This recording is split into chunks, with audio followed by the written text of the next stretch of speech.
ফিরাদ হাকিম তাকে বিজেপির এমএলএরা প্রশ্ন করবে না, তার দপ্তর নিয়ে তাকে উদ্দেশ্য করে কিছু বলবে না, এবং তিনি যতক্ষণ না প্রকাশ্যে ক্ষমা চেয়ে তার মন্তব্য প্রত্যাহার করেন, কোনো আলোচনায় তিনি যদি ভাষণ দেন সেই সময়কাল আমরা তাকে বয়কট করব।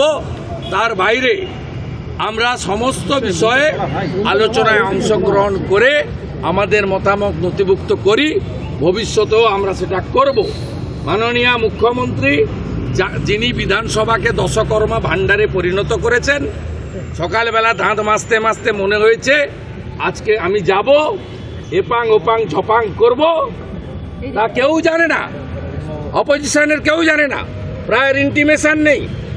এবং আমরা রামপুরহাটের বাগটুইতে যখন মুসলমান মহিলা পোড়ায়, যখন পশ্চিমবঙ্গে নানা প্রান্তে গত 3.5 বছরে একাধিক ভয়ঙ্কর ভয়ঙ্কর ঘটনা ঘটেছে, যখন দ্রব্যমূল্য বৃদ্ধি নিয়ে, যখন নানা ইস্যু নিয়ে আমরা ভারতীয় জনতা পার্টি নারী নির্যাতন নিয়ে বলি যে প্রশ্নোত্তর বন্ধ রেখে আলোচনা করুন, তখন ন্যূনতম আলোচনার সুযোগ পাই না। আজকেও আরেকটা সোমবার গেল হোম পুলিশ ডিপার্টমেন্টের, যে সোমবার পুলিশ মন্ত্রী কোশ্চেন আওয়ারে ছিলেন না, যে সোমবার পুলিশ দপ্তরের প্রশ্ন উত্তর দেওয়া হয়নি, প্রশ্ন নেওয়া হয়নি। তাই গণতন্ত্র, সংসদীয় ব্যবস্থা, বিধানসভার গরিমা, উচ্চতা এবং বিধানসভায় সবাইকে নিয়ে চলা, আর হাউস বিলংস টু অপোজিশন, এই জ্ঞান, এই নীতি বাক্য এই মমতা ব্যানার্জির কাছে শোনার বিজেপির দরকার নেই। হোমের প্রসঙ্গ যখন এলো তখন বারবার দেখা যাচ্ছে অনুপ্রবেশ ঘটছে, এবং আজকে সুব্রত মৈত্র আপনাদের বিধায়ক তিনি আবারও বলছেন যে নদিয়া থেকে শুরু করে একদম মুর্শিদাবাদ পর্যন্ত ইউটি করে দেওয়া হোক, কারণ অনুপ্রবেশের যে ঘটনা ঘটছে ডায়াগ্রাম বদলে যাচ্ছে। ব্যক্তিগত মত, ভারতীয় জনতা পার্টি পরিষ্কার স্ট্যান্ড, আমরা বঙ্গভঙ্গ, বাংলা ভাগ, ইউটি, আলাদা রাজ্য এসব চাই না। দলগতভাবে আমি বলতে পারি আমাদের বক্তব্য খুব পরিষ্কার, হিন্দু পলায়ন রুখতে অবিলম্বে অনুপ্রবেশকারীদেরকে চিহ্নিত করতে হবে, রোহিঙ্গা অনুপ্রবেশকারীদেরকে ঘাড় ধরে বের করতে হবে। 72টা জায়গায় বিএসএফকে জমি দেওয়া হয়নি, কাঁটাতারের বেড়া করার জন্য অবিলম্বে জমি দিতে হবে। এবং উত্তরবঙ্গে এইমস সহ, উত্তরবঙ্গে আইআইটির মতো কারিগরি প্রতিষ্ঠান সহ উত্তরবঙ্গের বঞ্চনা নিরসনে অবিলম্বে পশ্চিমবঙ্গ সরকারকে কাজ করতে হবে। মুখ্যমন্ত্রী উত্তরবঙ্গে গাজলডোবা থেকে শুরু করে, রাজা ভাত খাওয়া থেকে শুরু করে, সেবক রোড থেকে শুরু করে, টাইগার হিল থেকে শুরু করে শিলিগুড়ির উত্তরকন্যা পর্যন্ত প্রাসাদগুলো বানিয়েছেন। কিন্তু উত্তরবঙ্গের যে মহাকরণ উত্তরকন্যা, সেখানে কোনো সচিব বসেন না, উত্তরবঙ্গের মানুষকে কলকাতা আসতে হয়। জলপাইগুড়ি সার্কিট বেঞ্চ এখনো পূর্ণতা পায়নি, উত্তরবঙ্গের মানুষ কলকাতা আসবে না, তাদেরকে হাইকোর্টের পরিষেবা, তাদের মহাকরণের পরিষেবা উত্তরবঙ্গ থেকেই দিতে হবে। উত্তরবঙ্গের এই আবেদনের সঙ্গে ভারতীয় জনতা পার্টি আছে। ভারতীয় জনতা পার্টি সরকার তৈরি করে প্রথমেই উত্তরবঙ্গের বঞ্চনা, অভিমান এবং যুক্তিসঙ্গত যে দাবি, সেই দাবিগুলো আগে পূরণ করে উত্তরবঙ্গের মুখে হাসি ফোটাবে। মালদা, মুর্শিদাবাদ সহ 9টা জেলায় কাঁটাতারের বেড়া সম্পূর্ণ করে, রোহিঙ্গাদের চিহ্নিত করে চুলের মুঠি ধরে তাদেরকে বার করার কাজ ভারতীয় জনতা পার্টি করবে। প্রয়োজন হলে বিএসএফ, এনআইএ এবং সবার সাহায্য নিয়ে কেন্দ্র রাজ্য যৌথভাবে হিন্দুদের হোমল্যান্ড এই পশ্চিমবঙ্গকে বাঁচানোর কাজ করবে। ঠিক আছে, আর প্রশ্ন নেব না। বিকেল 5টার সময় বাংলাদেশের ডেপুটি হাই কমিশনারের কাছে আমার নেতৃত্বে 20 জন বিজেপি এমএলএ যাবে কিছু নির্দিষ্ট বিষয় নিয়ে।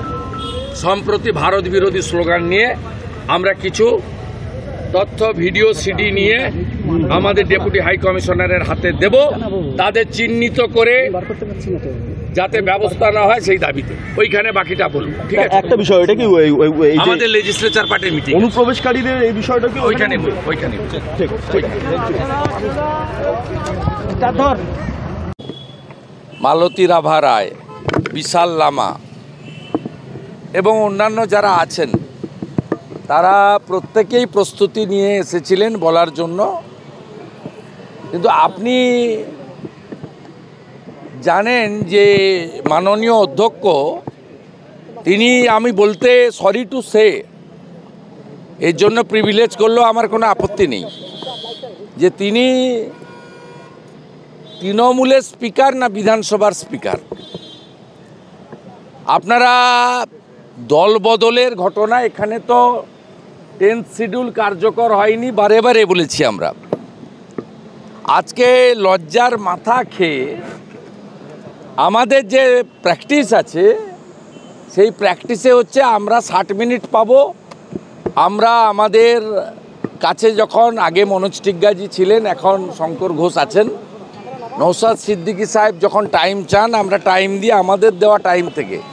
দিস ইজ দ্য অ্যাকচুয়াল মানে রুলস অফ দি হাউস। প্রথমত পলিসি ঠিক করে 75-25 না 60-40 না 50-50 অ্যাসেম্বলি।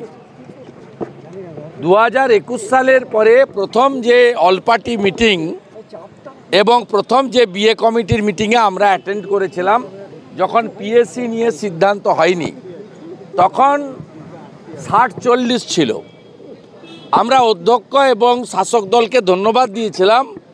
2021-এ তারা প্রথম বিএ কমিটির মিটিংয়ে এবং অল পার্টি মিটিংয়ে আমাদের বিজেপির অনুরোধ মেনে 50-50 করেছিলেন। আপনি বলুন, এই 50-এর মধ্যে আজকে 2 আওয়ার্সের মধ্যে 60 মিনিট আমাদের ছিল।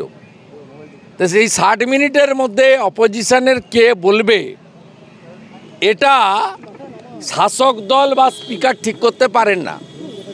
কোশ্চেন অ্যান্সার স্পিকারের হাতে, কলিং অ্যাটেনশন মেনশন স্পিকার এবং তার অফিস ঠিক করে। আমাদের অপোজিশনের বলবে আপনাদের টাইম নিইনি।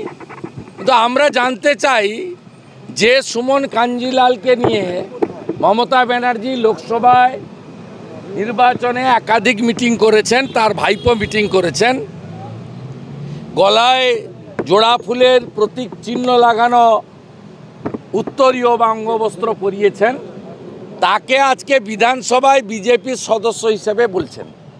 মমতা ব্যানার্জি একটা মানে একবারে রেজিস্টার লায়ার, সেটা নীতি আয়োগের মিটিংয়ে প্রমাণ হয়েছে।